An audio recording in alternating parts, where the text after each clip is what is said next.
তোমার সাথে আমার জরুরি কিছু কথা আছে। আমি জানি তুমি আমার কথার কখনো অবাধ্য হবে না, তাই বাবা হিসেবে আমি একটা দায়িত্ব পালন করতে চাই। তুই আমাকে কথা দে, তুই ওকে বিয়ে করবি। কি বলছো এইসব? তোমার কি মাথা ঠিক আছে? তুমি চুপ করো, আমি ওর সাথে কথা বলছি।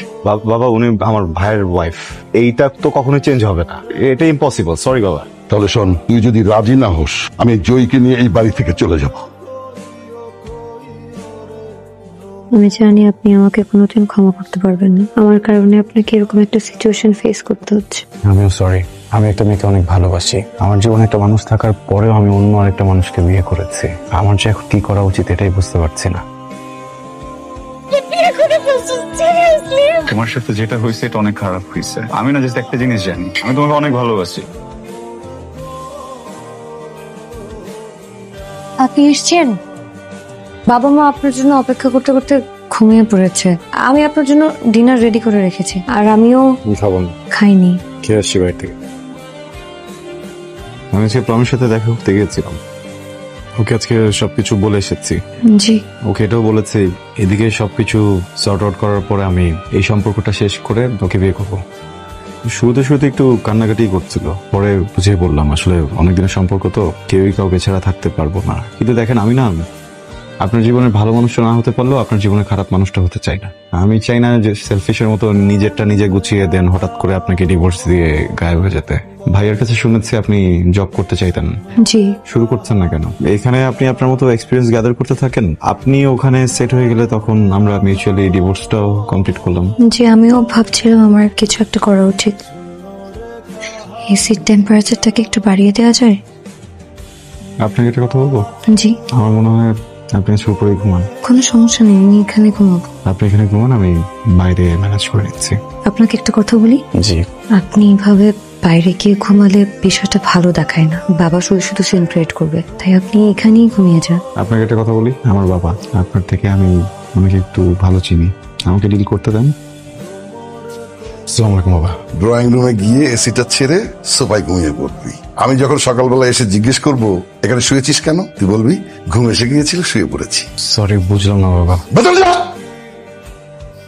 বাবাকে ডিল করে আসলেন? জি। তাহলে চুপচাপ ঘুমিয়ে পড়ুন। আম সরি, আমার মনে হয় আজকের রাতে আমাদের দুজনকে নিচে ঘুমাতে হবে। সমস্যা নেই, আমি ম্যানেজ করছি। দেখুন আপনাকে একটা কথা বলি, বিছানাটা যে ভেঙেছে এটা আমি কালকে কোনো এক ফাঁকে ফিক্স করে ফেলবো। বাবা মাকে বলার দরকার নেই, ওনারা ভুল বুঝবেন।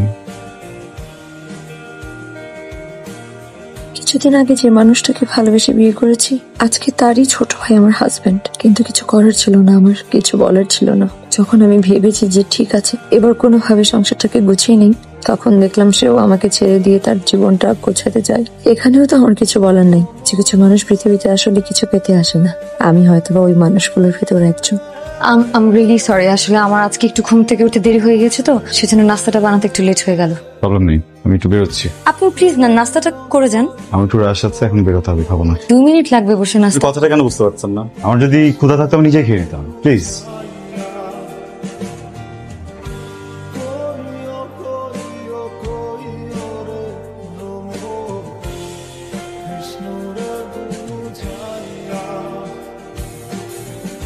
সরি, বুঝি নাই এটা নাস্তা ছিল। কিন্তু আমার না ওই পোলাও, গরুর মাংস এগুলো পছন্দ না। পৃথিবীতে একটা খাবারই খুবই পছন্দ, সেটা হচ্ছে চা পরোটা। আপনি কিভাবে জানেন? আপনার ভাই আমাকে সবসময় বলতো আপনার চা পরোটা খুব পছন্দ। আপনি যখন দেশের বাইরে চলে যান, আপনার ভাই আপনাকে খুব মিস করতো। জয়ী, আপনার জন্য সবকিছু অনেক কঠিন হয়ে যাচ্ছে, তাই না? কেন? আমাকে দেখলে ওর কথা মনে পড়ে। তুমি আর ওই মেয়েটা একই সাথে থাকো? না, একসাথে থাকি না। মিথ্যা বলবা না। একসাথে থাকি না, এক রুমে থাকি। একসাথে থাকা আর এক রুমে থাকার মধ্যে পার্থক্য কি আয়ান? ডোন্ট টেল মি যে তোমরা এক বিছানায় থাকো। এক বিছানায় থাকি না। দেখো, আমাদের আসলে এক রুমে থাকারও প্ল্যান ছিল না। আমি রাতে রুম থেকে বের হলেই বাবা অনেক কোয়েশ্চেন করে বসে, কিছু করার থাকে না। ও নিশ্চয়ই নিচে থাকে। তো নিচে থাকারই কথা, ও নিচে থাকে না? আচ্ছা, আমি বুঝতেছি না ও চলে যাচ্ছে না কেন বাপের বাড়িতে? তুমি কয়েকদিনের জন্য আসছো বাংলাদেশে, তুমি তো চলে যাবা। এই কয়েকদিন ও বাপের বাড়িতে থাক। মেয়েটা এরকম স্টুপিড কেন? আমি বুঝলাম না, ওর চরিত্রে সমস্যা আছে। না হলে ও ওর হাজবেন্ড মারা যাওয়ার পর হাজবেন্ডের ভাইকে বিয়ে করতে পারে না। প্লিজ এইভাবে কথা বলো না, আমরা মজায় মজায় বিয়েটা করিনি। সিচুয়েশনটা বোঝো। আমি আমার বাবাকে না করতে পারিনি, উনি কিভাবে আমার বাবাকে না করতো বলো? তুমি আমার ফ্যামিলি মেম্বারকে নিয়ে বাজে কথা বলতেছো। খুব গায়ে লেগে যাচ্ছে না? কয়েকদিনের মধ্যেই তোমার মনে জায়গা করে নিছে। তুমি আমার সিচুয়েশনটা বোঝো। একটা রিলেশনশিপে যতটুকু অনেস্টি দরকার আমি ঠিক ততটুকু অনেস্ট আছি। আমি বুঝতেছি তোমার সিচুয়েশনটা, আমার সিচুয়েশনটা একটু বোঝার চেষ্টা করো। আমি তো ইচ্ছা করে বিয়েটা করি নাই, বাট আমাদের একসাথে এখন থাকতে হচ্ছে, একই রুমে একই বাসার ছাদের নিচে থাকতে হচ্ছে, এখানে কিছু করার নাই। বাট আমি যেভাবে তোমার পিছনে তোমার ট্রাস্ট রাখার চেষ্টা করতেছি, আমি যতটা এফোর্ট দিচ্ছি তুমি সম্মানটা আমাকে দিচ্ছ না, উল্টো তুমি আমার ফ্যামিলি মেম্বারদেরকে ছোট করে কথা বল। আয়ান, তুমি আমার সিচুয়েশনটা বুঝতে পারতেছো? আমার বাবা আমার মাকে চিট করছে, এখন সেম জিনিস আমার সাথে হচ্ছে। সেম জিনিস ফেস করছো না তুমি, প্লিজ। তুমি আমাকে না, তোমার বাবাও তোমার মাকে না বলে একটা বিয়ে করে ফেলছিল। আমি হয়তো তোমাকে না বলে এটা করছি, বাট আমি নিজের সাথে তোমাকে এটা বলছি না। আমি কি তোমার কাছে কোনো মিথ্যা বলছি? আমি তো সেটা লুকাইতে পারতাম। কয়দিন পর আবার চলে যাবো বাইরে, আমি এই কয়েকদিন তোমার কাছে সবকিছু লুকিয়ে তোমার সাথে এইভাবে দেখা করে ঘুরে ফিরে চলে যেতে পারতাম না? আমি সরি, দোষটা আমার। এটা কি আমার মেনে নেওয়া সহজ? এভাবে বলো না প্লিজ, ভালো তো বাসি তাই না? না হলে তো এত কিছু এই পর্যন্তই আসতো না। ঠিক আছে, আমিও সরি।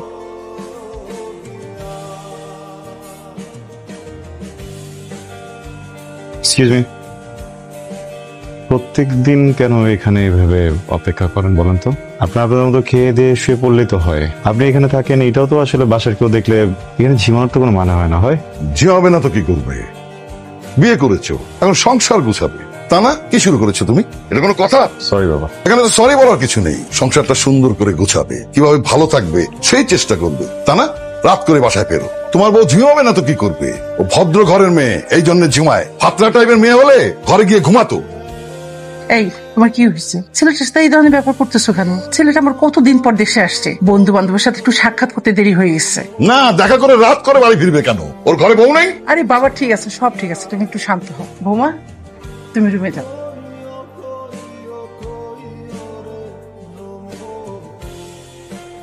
Excuse me. জি। জি শুনুন, আপনি কি ঘুমাচ্ছেন? না, বলুন। আপনার সাথে একটু কথা বলা যাবে? জি।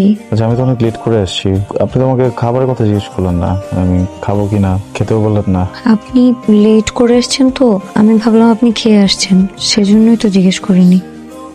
এটা কোনো কথা না? একটা মানুষ তো 2 দিন বাইরে খেতেই পারে, এর মানে তো এই না যে সে এভরিডে বাইরেই খাবে, তাই না? আমি তার উল্টা ভাবলাম যে আমি বাসায় এসে খাবো। মানে আপনি লেট করে এসেছেন তো এই জন্য আমরা 3 জন আপনাকে রেখে খেয়ে ফেলেছি। ঠিক আছে, গুড নাইট। আমি কিছু করে দিই? না, প্রয়োজন নেই। কিন্তু একটা কথা কি জানেন, মানুষের বাসায় ফ্রিজ কেন থাকে? যেন সবার জন্য রান্না করা হয়। কেউ যদি কোনো কারণে একদিন না খেতে পারে, খাবারটা যেন ফ্রিজে রেখে দেওয়া হয়, পরে লাগলে যেন সেই খাবারটা গরম করে খাওয়া যায়। ঠিক আছে?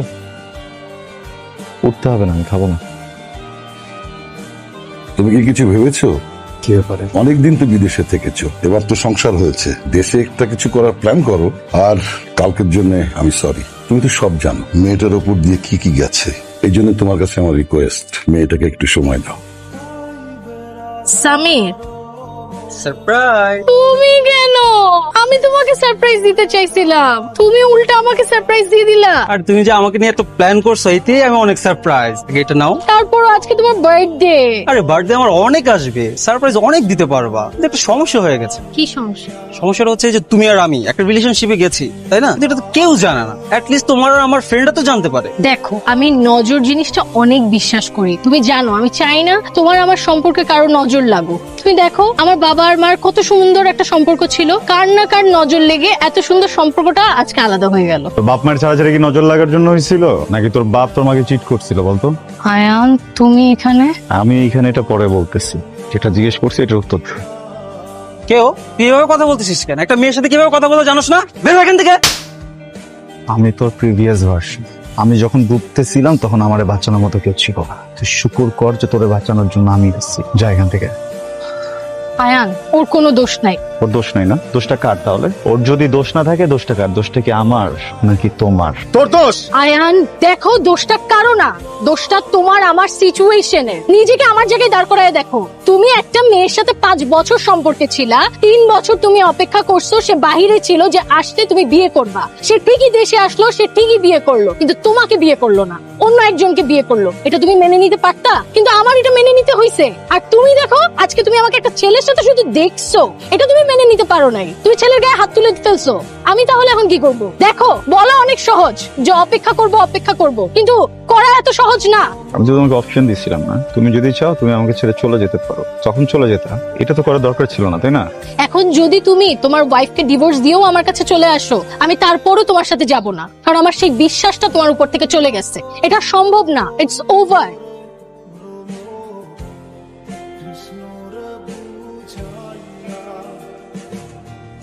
আপনি যদি কিছু মনে না করেন, একটা কথা বলবো। আপনাকে দেখে মনে হচ্ছে আপনি ড্রিঙ্কস করে এসেছেন। এক তো এত রাত করে বাসায় ফিরেন, তার মধ্যে আবার ড্রিঙ্কস করেছেন। ঠিক আছে, আপনি প্রমির সাথে দেখা করতে গিয়ে প্রমির নাম মুখে নেবেন না, আপনার কোনো রাইটই নেই প্রমির নাম মুখে নেয়। আপনার মতো একটা মানুষের লাইফ ঠিক করতে যে আমার বাপ আমারে ফাঁসাইছে, আমি এই জন্য আপনার বিয়ে করছি। প্রমি সবকিছুতে পাজলে আরেকটা জায়গায় চলে গেছে, পুরো ফাকড আপ লাইফ আমার, জাস্ট বিকজ অফ ইউ। এখানে আমার কি দোষ বলেন তো? এক তো আপনার ফ্যামিলি আমাকে জোরপূর্বক আপনার সাথে বিয়ে দিয়েছে। আমি তো একবারও বলিনি যে আমি আপনাকে বিয়ে করতে চাই। আমি কি কাউকে কিছু বলেছি? আমি কি আপনাকে কিছু করেছি? আপনি যেভাবে চেয়েছেন আমি তো সেভাবেই থাকছি। তারপরেও আমার দোষ, সবকিছুই আমার দোষ। ঠিক আছে, আমার সাথে তা থাকা লাগবে না। আমি আমার মার বাড়িতে চলে যাচ্ছি। আমি কি আপনাকে ডিভোর্স লেটার পাঠিয়ে দেবো? আই এম সরি, আমি এইভাবে রিয়েক্ট করতে চাইনি।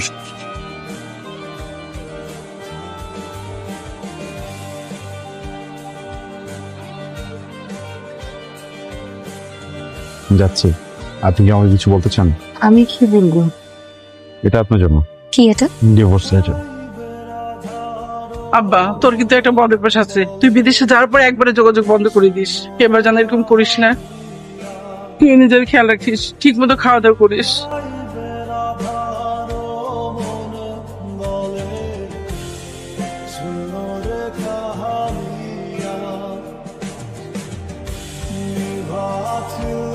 প্রিয় বউ, আমি আসলে খুব সরি। এই পুরোটা সময় হাজবেন্ড হিসেবে যেভাবে থাকা উচিত ছিল সেইভাবে থাকতে পারিনি। আসলে এত অল্প সময় ব্যাপারটা মেনে নেওয়া আমার জন্য খুব কঠিন ছিল। দেশে আসতে না আসতেই বিয়ে, তারপর প্রমের বিষয়টা, সবকিছু মিলিয়ে আমি একটু পেঁচিয়ে ফেলেছিলাম। হয়তোবা প্রমের সাথে বিচ্ছেদের দিন আমি একটু খারাপ ফিল করছিলাম, কারণ এই সম্পর্কটা আমার আর আপনারই ছিল। ওই দিন রাতে যা কিছু হয়েছিল এই পুরোটা এই জন্য হয়নি যে আমি ড্রাঙ্ক ছিলাম।